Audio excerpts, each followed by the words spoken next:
Bismillahirrahmanirrahim.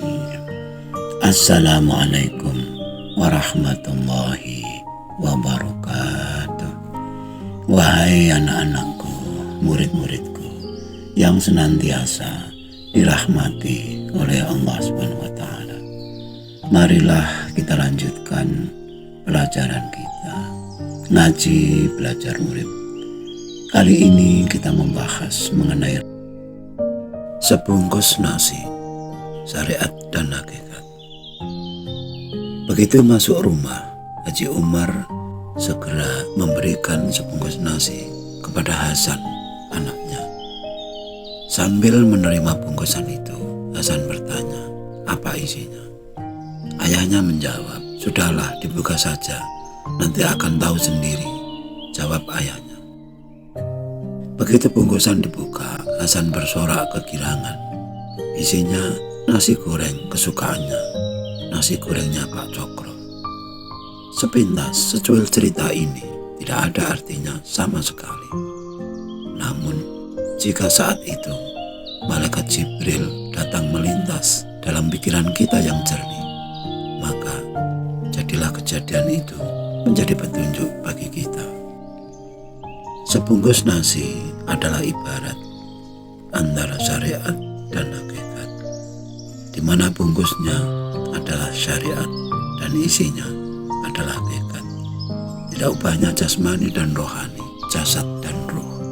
Semua yang ada dalam kehidupan ini tentulah terdiri dari bungkus dan isinya, antara syariat dan hakikatnya. Maka sungguh naif bila ingin memisahkan keduanya. Selama nasi bungkus tidak pernah dibuka, maka adanya dan tidak adanya tidak ada bedanya. Selama kita menganggap yang hidup hanyalah jasad kita belaka, maka hidup kita tidak akan ada gunanya. Berapa lama jasad bisa bertahan? Hal ini dapat terlihat pada pola hidup yang sangat duniawi. Sama sekali tidak ada kesadaran rohani. Padahal hakikat hidup adalah rohani. Hal inilah yang disindir oleh Siti Jenar. Manusia hidup bagaikan bangkai yang berkeliaran di muka bumi. Siapapun kita, apapun jabatan kita, selama belum memiliki kesadaran rohani, maka itulah bangkai yang berkeliaran. Hidup hanya dihabiskan untuk mengabdi kepada nafsu duniawi atau menjadi budak nafsu. Hal seperti ini dapat kita jumpai pada orang-orang yang belum mengerti isi atau hanya bungkusnya atau hanya syariatnya saja. Meskipun taat beragama, aktif mengamalkan ritual-ritual keagamaan, namun tetaplah sama, sebab hanya di tingkat permukaannya saja. Semua aturan-aturan agama, bahkan rukun Islam pun ada syariat dan ada hakikatnya. Mulai dari syahadat, sholat, zakat, puasa, dan haji. Dan di antara 5 rukun Islam ini, hajilah yang paling berisiko. Dampak mudaratnya bila kita tidak memahami makna hakikatnya. Selama kita berpandangan syariatnya saja, maka Baitullah, rumah Allah, adalah rumah yang di dalamnya ada Allah. Dan itu berarti terletak di dalam Ka'bah di kota Mekah. Dan itu berarti Tuhan bertempat tinggal di kota Mekah, Arab Saudi. Maka tidak mengherankan bila ingin berjumpa dengan Tuhan harus mengurus paspor dan visa terlebih dahulu. Sebab Tuhan berwarga negara Arab. Hal ini jugalah yang menyebabkan banyak umat Islam yang beranggapan bahwa nanti di surga kita pun harus berbahasa Arab. Maka talqin mayat pun di kuburan harus berbahasa Arab. Puluhan juta, bahkan ratusan juta uang harus dikeluarkan untuk bertemu Tuhan yang tinggal di Arab Saudi. Suatu ongkos yang luar biasa mahal bagi kita orang miskin. Maka tidak jarang sepulang dari haji atau umrah, banyak orang miskin menjadi lebih miskin karena terpaksa harus menjual tanah atau sawah yang seringkali menjadi sumber penghasilan utama. Hal seperti ini sekarang dianggap dianggap sebagai sesuatu yang lazim, biasa-biasa saja bagi umat Islam. Bahkan banyak umat Islam yang hidupnya menjadi bangkrut dalam melaksanakan perintah agamanya. Seakan-akan agama yang menyebabkan bangkrut. Padahal masalahnya hanya terletak pada sudut pandang yang syariat belaka. Bagi kita yang telah mengerti hakikat haji, tentu saja hal ini tidak perlu terjadi.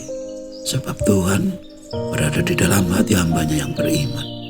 Untuk menemui Tuhan hanyalah perlu menuju ke dalam diri kita masing-masing. Artinya pergi haji adalah ke diri, bukan Tuhan yang di dalam Ka'bah dan yang berwarga negara Arab. Belum lagi risiko kalau kita di sana. Kalau kita pergi ke sana, tentu saja akan berisiko pula berkumpul dengan jutaan orang yang dikumpulkan di satu lokasi di kota Mekah itu. Itulah sedikit gambaran mudaratnya jika kita hanya mengenal bungkusnya saja. Demikian juga halnya dengan puasa, terutama puasa Ramadan. Selama kita tidak paham hakikatnya sama sekali. Lihatlah umat Islam di Indonesia yang ternyata hidupnya jauh dari kebahagiaan. Berdasarkan data negara yang penduduknya bahagia, Indonesia hanya di urutan 80 ke atas, di antara kurang dari 100 yang disurvei. Ini menjadi bukti bahwa ada yang salah di dalam menjalankan praktek beragamanya. Bukti itu begitu nyata di depan kita, bahwa syariat tanpa hakikat menyebabkan kita tidak bahagia. Mengapa kita masih saja bertahan di situ? Adanya data seperti itu mestinya menjadi beban pemikiran bagi kita, menggugah pikiran kita bahwa sebenarnya misi agama adalah untuk membentuk akhlak yang luhur. Innama bi'itsu liutamima makarimal akhlak, bahwa tujuan beragama adalah akhlak. Bila akhlak luhur tidak tercapai ketika kita beragama, boleh dikatakan kita belum beragama. Dan sekali lagi, sebabnya beragama itu hanya di luarnya saja. Hakikat berpuasa adalah menahan diri dari menuhankan hawa nafsu atau menuhankan keinginan, agar kita terhindar dari menyembah Tuhan yang palsu, yang menjadi sumber penderitaan hidup. Sumber kebahagiaan adalah Tuhan sejati yang diwakili Roh Suci yang ada di dalam diri dan yang diyakini oleh dalam hati hambanya yang beriman. Dan bila kita bicara tentang hati, tentulah urusannya rasa. Benarlah pengakuan bahwa puncak dari bicara adalah memuji nama Tuhan. Puncak dari berpikir adalah memikirkan ciptaan Tuhan. Dan puncak merasakan adalah merasakan adanya Tuhan. Hanya dengan merasakan sambal, kita bisa merasakan, kita jadi tahu bahwa sambal itu pedas atau tidak.